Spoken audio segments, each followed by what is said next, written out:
M2. It's Bren Esports on the red side, Burmese Ghouls on the blue. First pick ay mapupunta sa Myanmar. Matilda and Esmeralda ang ban ng Burmese. Meanwhile, Bren Esports, tinanggal nila ang Diggy at YSS. Mukhang parehas lang ang magiging ban dito, rep ng Bren Esports. They're gonna be banning the YSS and Diggy together with the Claude. Ito ang naging formula ng Burmese Ghoul, winning their series on game number 3 up until 5. And surprisingly, kaso kasi pag ginawa nila yon dito, Reptar, mababaliktad naman ang storya. The Brody will be available sa Burmese Ghoul. The question is Bren Esports willing to ban once again the Claude and give the Brody? It's a really big question, Rob, and this last ban for Bren Esports ang makaka-determine talaga ng ating momentum or yung story ng draft. Oh! And as Bren Esports, tinanggal nila ang Natalia. So ayaw nila ulit ang bigyan ng Burmese Ghouls ng chance na gamitin yun. Kasi naramdaman din ng Bren yung yung delikado dun. Ang ginawa nila dito, Kuya Reptar, binan nila yung Natalia para pwede silang magbigay. So, kunin nyo ngayon dito yung Brody, then we'll be the one to take the Claude. You get the Claude, we'll get the Brody. So now, the Brody ang pinili ng Burmese Ghoul. Claude will automatically be picked here by Bren Esports together with Basha ni Baptiste. Nakita mo yung reaction doon ni Carl Daisy. Napaano na lang siya, okay, Claude na kaagad. Parang in-expect na talaga ng Bren Esports. So, great analysis there, Rob, na naging trade na lang para sa picks na yon. Lunox ang kinuha dito ng Burmese Ghouls, taking it away from either Few or Ribo. And now, this leaves things like Alice or Farsa para sa Bren. Ang tanong, pipiliin ba nila? Kasi bukas pa si Yuzong dito. And again, historically, mahirap gumalaw bilang isang Farsa gamit ang pagkalaban mo ang Yuzong. Oo. And it's gonna be the Lapu-Lapu will be picked here by Burmese Ghoul. So, it's either ang mangyari dito is that the Yuzong will be part of the ban kung gagawin nila yon. But once again, show ang napili dito ni Lusty. So, approaching here on the ban here for the side of Bren Esports, Burmese Ghoul doesn't have a tank right now. Ano ba ang nagiging heroes usually dito ni Maybe? Yung kanyang Jawhead, wala na ngayon dito yung Cho. Sylvana, hindi naman masyadong napipili dito ng Burmese Ghoul. Now, tinatanggalan nila dito ng hero si Maybe. So, Jawhead ang natanggal, and I think Burmese Ghouls, pwede din sila mag-ban out dito ng mga tanks kasi meron ng Cho dito. Si Lusty. So, pinakita na ng kamay ng Bren Esports ang kamay nila. So, it's gonna be a tank Cho. Bren Esports, makatanggalin naman nila ang Sylvana. Burmese Ghouls, expect na naman natanggalin nila dito yung Alice kasi kailangan pa ng heroes dito si Ribo. And actually, mukhang si Ribo nga yung target ng Burmese Ghouls dito. Wala na si Lunox, wala na si Esme, wala na din si Alice. Ina-expect ko talaga dito na na ang Bren Esports, hindi talaga nila kukunin yung Alice. For the main reason na may Brody kasi dito sa side ng Burmese Ghoul. Kaya mas pinili na lang nila dito na kunin yung Cho as Bren Esports banning the possible tanks ngayon ng Burmese Ghoul. So, if they would want to cancel ngayon ang mga heroes dito for Bren Esports, they have to target what's available for Ribo. Ang dami pang magiging open dito. Ako masasabi ko dito, Reptar, Farsa would be a good pick kasi yun nga lang binan na ngayon ng Burmese Ghoul. Khalid or Harith! Out of nowhere! Hindi natin madalas nakikita mag-Harith ang Bren. Ito ang iniisip ko ngayon dyan, Reptar. This might be a Carl TZ hero. We've seen this on him for quite some time. Pero itong Claude na to might be going on the side lane. Will that be the decision here for Bren Esports? We'll have to see. But now, we're looking on what's gonna be the mid hero and the tank para dito sa Burmese Ghoul. Akay, naging maganda yung resulta nun sa kanila kanina with Maybe. They could potentially take that. Or rather, pwede pa silang pumili dito ng one more side lane on their side. What's gonna be it? Team Myanmar. And it's gonna be Mincitar. Reptar, we've seen a Mincitar here once and it didn't get success. Hindi naging successful. Ginagamit nila ang King's Calling to cancel the Harith para hindi makapag-chrono dash on its Zaman Force. this Grak might be the same what they used to do, yung Grak na nag-high and dry. This is a very tricky lineup coming from Burmese School, pero ang sagot dito ng Bren Esports will be the Loyi. Last best option dito para kay Few. And yun nga, sabi mo Kuya Rob na si Ruby DD dito ang gagamit ng Grak. That's gonna be a high and dry. And then for Mincitar as well, it's gonna be the tank. At least parang pseudo Sylvana yan, na meron silang pull, meron silang panghatak, and nakikita mo ang kamay doon ni Coach Ducky, mukhang confident dito ang Bren Esports. Gagawin nila ang lahat para sa huling laban na to. And again, the last time na nakita natin ang Mincitar dito sa M2, it did not have a good game. And for the exact same purpose na direnaf nila para lang ma-counter yung Harris. Ito kasi yun Kuya Reptar. Pagka kasi ang King's Calling, most especially pag ginamit nila to like a damage dealer, yes, meron siyang damage. Yes, nanenegate niya rito yung Zaman Force together with the dashes na meron dito yung Bren Esports. Kasi meron silang Jit Kundu from the Cho, meron ditong Chrono Dash and Zaman Force dito sa Harry. Pero kasi when you actually think about it, you can play around it. Diba? Pwede mong laruin yun if you know the cooldown. And given ang King's Calling matagal ang cooldown nito. So this is it, Reptar. This is gonna be the final match of the series. Game number 7 ng ating World Championship for Mobile Legends Bang Bang M2. Myanmar laban sa Pilipinas, and now Bren Esports nakakuha sila ng Loyi para kay Few para magawa nila yung poke na gusto gawin dito ng Bren Esports. Of course, ang dami na madalas na sinasabi ng Bren Esports na they like the poke lineups na may pwede nila ilabas dito. Pero mukhang may skirmish doon sa middle lane para lang doon sa Litho Wanderer. Ang nakuha pa nga ng Litho Wanderer, not really clear on who got to take it. Alam mo, ang power spike talaga dito for the Burmese Gold side is itong si Kid. Ito ang kailangan talaga nating bantayan dito. Meanwhile, naman dito sa Bren Esports, medyo scaling. Ang ganda ng pagkakahook doon by Few. Flap easy! The dispersion rotation. Duality. Nakita mo yung damage nung pinagdikit doon si Kid at si Maybe. And that was a glimpse of what's about to happen during team fights. At ang ganda nga doon ng rotation ni Flap. Actually, just in time na napabalik doon ng Burmese Goose. Kung wala ata si Flap doon, baka isipin pa nila na labanin yun But again, the duality, the dispersion, and the rotation, yung combination ng Few, ng Loyi, kung bakit masakit.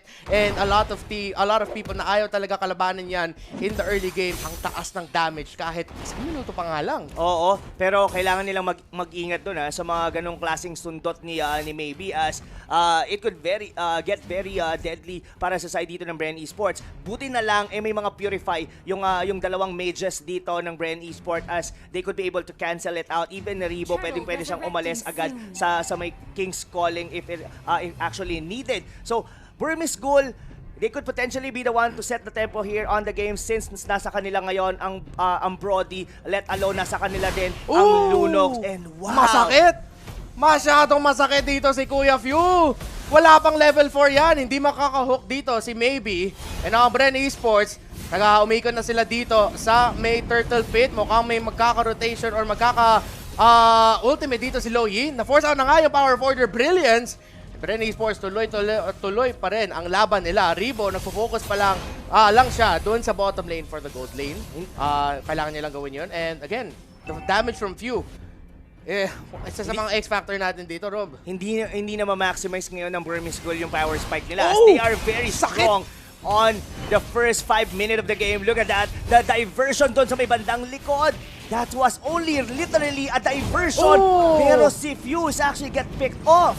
Nahuli doon si Few, pero si Ribo nakaka-farm pa doon sa bottom lane. Napagamit ng bravest fighter dito si Lapu-Lapu, pero si Flap TZ nagdi-disrupt dito. That's gonna be Carl TZ and Lusty. Hindi sila makakapasok sa Turtle Pit. Andun nakabantay ang Burmese Ghouls. Sa gitna, so Carl TZ and Lusty, hindi ata sila makakontest, pero hindi pa masyado na umpisahan dito ng Burmese Ghouls. Oo, pero nanoneutralize lang yon dahil si Ribo doon sa mabahay, uncontested yung kanyang farm. Pero dito si Flap TZ, under 3 members dito ngayon dito ng Burmese Ghouls. Yung sipa doon kay Ace, Pero nila pag ng King's Calling, pero bali wala Double lang kill! That was a double kill na magagaling dito kay Few. May susunod pa nga yata. At yun ay si Ruby Didi. But the wall charge will be enough to kill doon si Few. Pero may comeback kill yon dahil si Carl TZ will be killing Ruby Didi. 3-for-1 trade na nangyari lamang ang Bren Esports. Ang problema sa Burmese Ghouls, si Ribo. Naiwan lang. Nagfa-farm lang dyan si Ribo. Tignan mo na nga, 2.4k ang goal niya dito.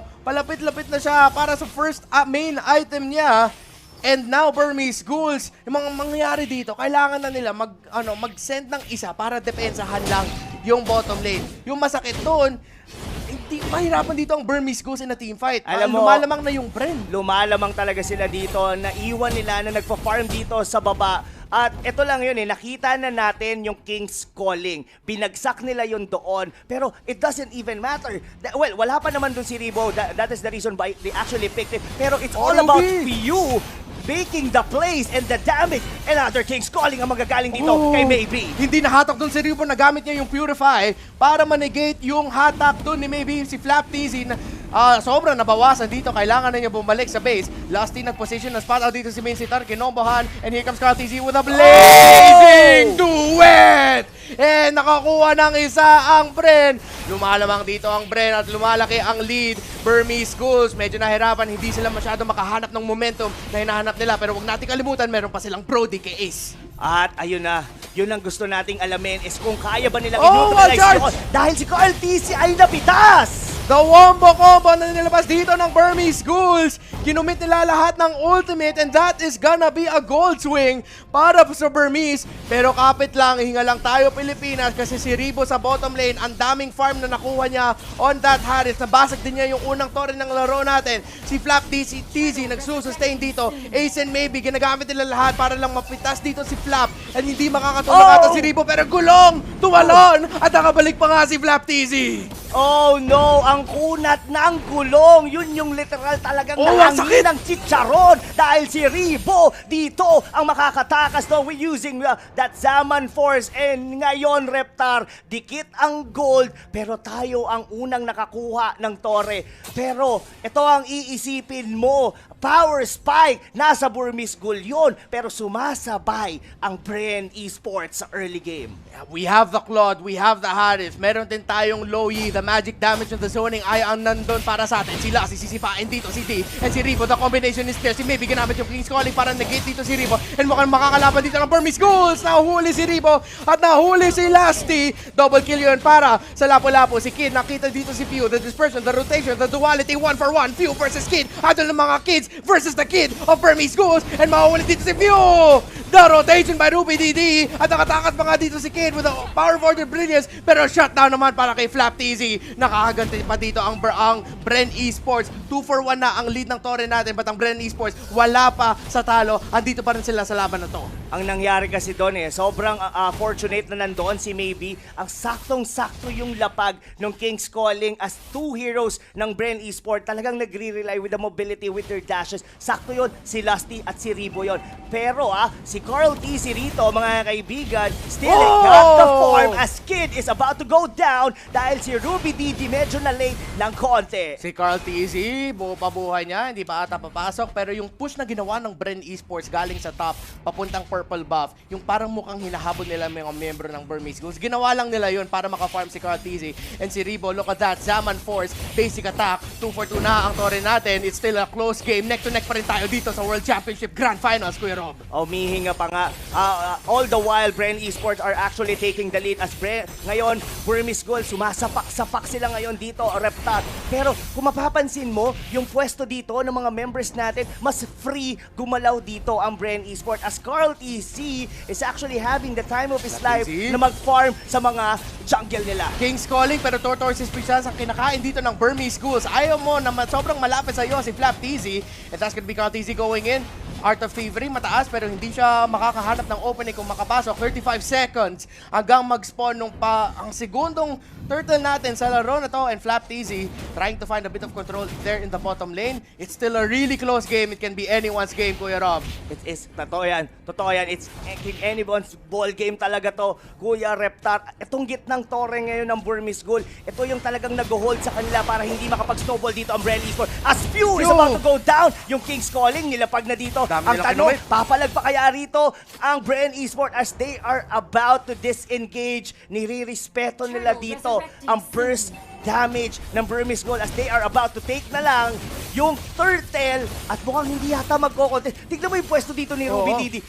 Kinakat niya yung minion wave para mabasag ng Burmese Ghoul yung gitnang tore ng Bren Easy, Esports. papasok na dito, Bren Esports. This could be a big moment there. The blazing duet! The wild charge, hindi na-interrupt si Kaltizi. Buhay pa din dito ang Bren. Buhay pa rin si Kal. The first damage na nilalabas ang Burmese Ghoul. That's gonna be a 1-for-1 trade. Flap and Ruby Didi ang nawala. Pero buhay pa rin ang mga carry. That's gonna be a pull. Hindi nahatak. Si Kaltizi, muntika na yun. 1-for-1 trade, a close game. And yung nangyari doon kung bakit nakuha ng Bren Esports yung turtle is because nakita nila nag-overcommit sila ng ultimates dun sa gitna bago nag-turtle ang Bren. So Bren, kukunin nila yung turtle kasi alam ng Burmese Ghouls or alam nila na alam ng Burmese Ghouls na masyadong risky kung i-contest natin to.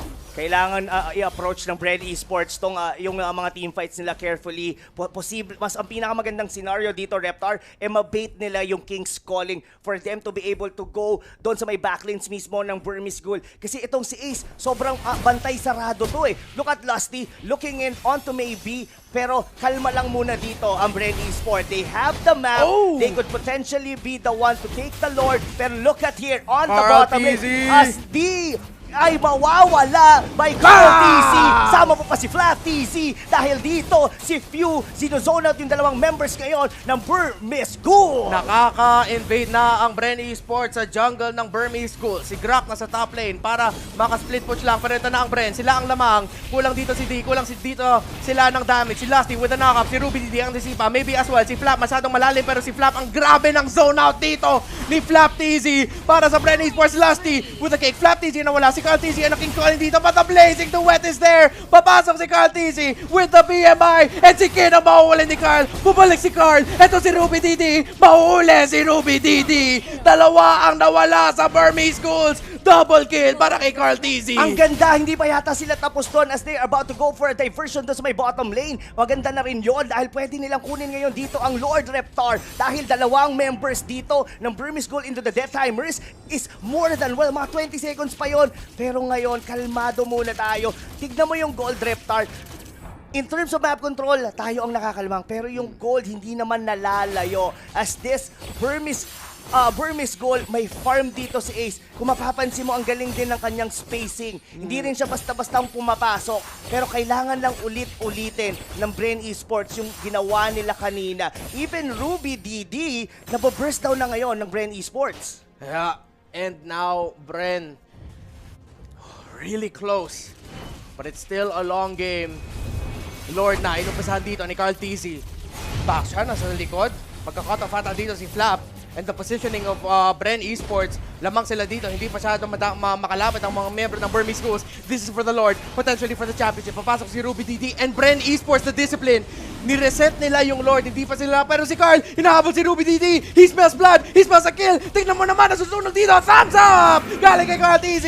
Buhay pa naman dito ang Bren. Mega kill for Carl. And lamang na ang Bren Esports dito para sa turtle fight. Pero Lord fight para si Lusty ang nahuli na King's Calling. Nakagamit sila ng ultimate para Bren Esports spell blood. Blazing duet. Yan tsaka yung Zaman Force. Unstoppable. Oh my God! Tatlo ang nawala sa Burmese Ghouls. Apat na. Double kill kay Rebo. Bren Esports in the lead. Sila pa ang makakakuha ng Lord, Kuya Rob. Hindi lang Lord, dahil yung diversion ginamit na doon sa may bandang gitna dahil potentially na pwede na rin nilang makuha yung base turret dito sa may bandang gitna dahil dito si Kuya Rebo gumamit na ng Zaman Force with a Chrono Dash. Ano ngayon? Pumipili pa kayo ng Minsitar pero wala lang namang nagagawa yon dahil pumapalag-palag na ngayon dito ang mga miyembro ng Bren Esports. TZ blazing the wet direction sa likod na huli to si Kid. monster kill for Carl TZ and Bren Esports! It's looking real, Philippines! Yung World Championship natin, buhay pa rin, si tayo ang lamang. Pero lalaban pa rin ang Bren, disiplina lang para matapos ang laban. Oh my! The plays here from Bren Esports. Yung diversion dito ni Few, ito yung nagbibigay ng anxiety ngayon dito for Burmese Ghoul. Hindi nila alam kung saan sila pupwesto. Hindi nila alam kung go ba doon yung Bren Esports. And somehow, itong bato na to, ultimo siya yung bato, pero ang lambot! The Lord is here, and Bren Esports, they smell blood. 6K ang gold din nila. Si Flat TZ gumugulong na yun, dumediretso na. At Bren Esports, hindi kinukuha nila yung mga torre dito. Bottom tower, ano wala na para sa Burmese Ghost. Ultimate sa nakumita, si Fio, ano po first stand. Si D sa likod, pero ito si Ribo, si Kuya mo Ribo, with a Zaman Force. Few, Lusty, and Carl TZ sa likod. That's gonna be a 2-for-1 trade. Godlike Carl TZ, yung big duet! Carl TZ, double kill, BMI, eto na ata, Pilipinas, Bren Esports, ang inyong World Champions! Bren Esports! Pwede ko na sabihin, pinasarap lang! Pinasarap lang! Pinanalo lang! Pinasarap lang! Gusto ba manalo na series? Oh my God! Bayang magiliw ang mga anak ng perlas ng silang-anan. Flat TZ, Lusty, Few, Carl TZ, Ribo, Poco, EJ, sila na ang kampiyon ng mundo. Bren Esports ang panalo sa Grand Finals. Leo, as well as Contra Lysander. Can you hear them screaming? What an incredible series, an incredible M2. They are going to be looking back in the history books at M2, the closest best of 7 you have ever seen in Mobile Legends history. Now, I'm pretty sure all over in the Philippines, they are screaming, Brangla Malakas! Congratulations, people! Congratulations, Philippines! Wow! All right. Let us catch our breaths for a while now. Bren Esports, If you're still watching us, sila ang ating kampiyon we'll come back in ng a mundo. second now with the live World Champions, Speechless, Reptar. Pilipinas. Speechless indeed. Oh my. Alam ko yung mga nanonood dyan sa inyong mga tahanan. Alam ko excited kayo dito sa naging laban na to. Tayong kampiyon ng mundo, men. Isipin mo, Pilipinas. Tayong kampiyon ng mundo. Bren Esports ang nagwagi. At sila ang kampiyon.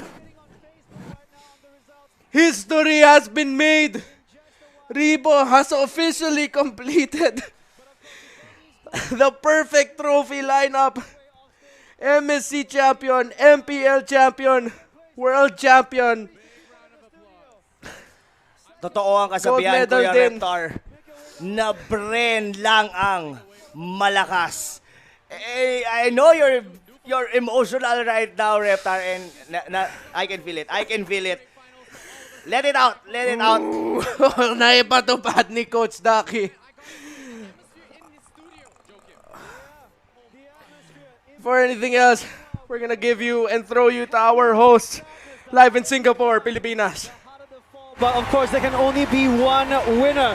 Of course, we got the prize, the presentation coming up in just a while. We're just waiting for everyone to be ready before we invite a few guests on stage to present the prize. Lysander, you are invested in the game. How is it like for We you? were all invested. I'm telling you, they are going to look back. One day, the analyst desk, they're always going to bring back M2. They say, remember M2, remember M2. There was this team that made it 2-0, and then there's the other team that brought it to Game 7. There's always going to be a reference back to this M2. That's what I'm going to say. Yep. And I hope they remember this. I hope this keeps up for M3 because this has been an incredible game. Now, to present the medals for the championship team, can we please welcome the Chief Executive of the Singapore Tourism Board, Mr. Keith Tan, on stage, please. Mr. Keith Tan, thank you so much for joining us. Thank you, sir. Yes, sir. Thank you so much. Lysander, do the honors for the championship team for M2 World Championship. Your M2 World Champion from the Philippines, Bren Esports! I'm now going to call up each of the players to receive their awards from our VIP. First up, we have Rebo. Woo! Round of applause for all these champions up on stage right now. Thank you. Next up, Carl TZ.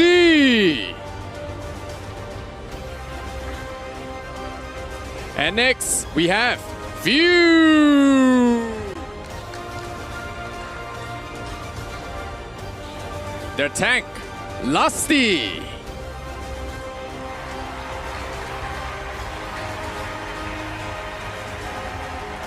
And Flapteezy.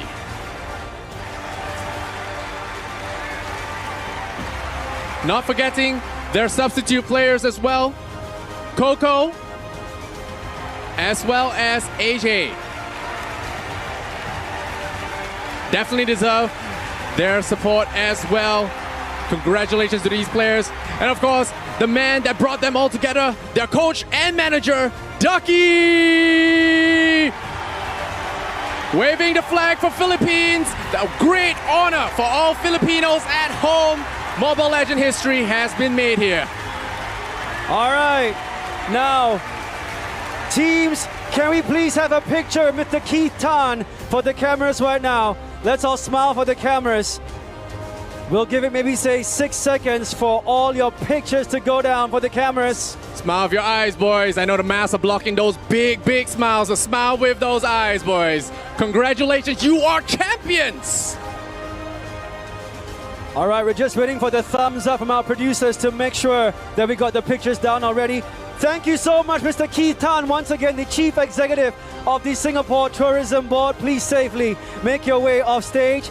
Now for Bren Esports, can I invite you to just take a few steps back to give space for our next VIP coming up on stage to present the check for the final MVP, Member of Parliament and Skoga patron, Mr. Melvin Young on stage, sir. Thank you so much.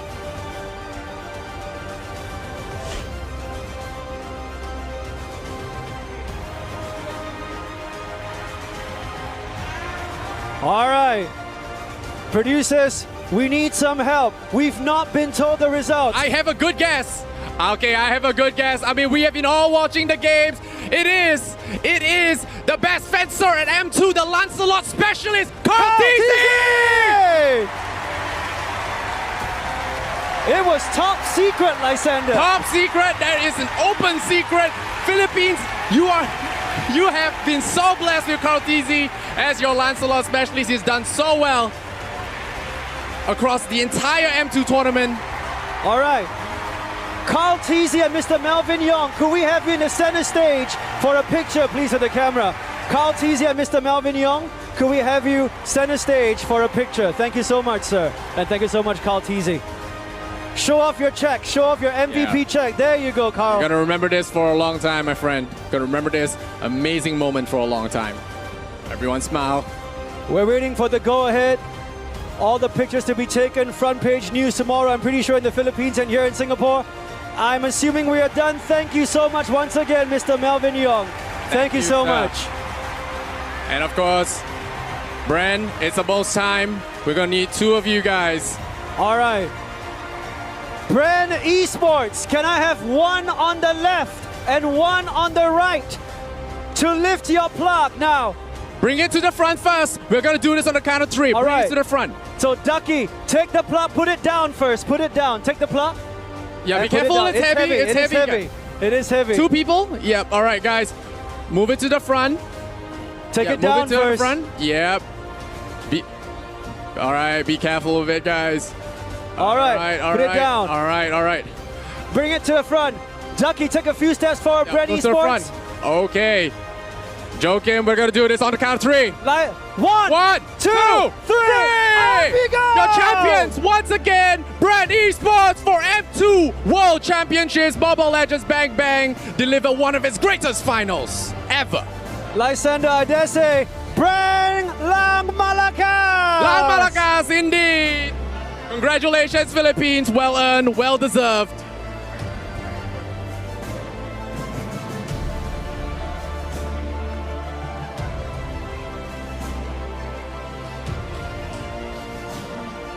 Rob, Yes. World Champions! Nakikita mo ang mga miyembro ng Bren Esports. Few ang may nakahawak ngayon.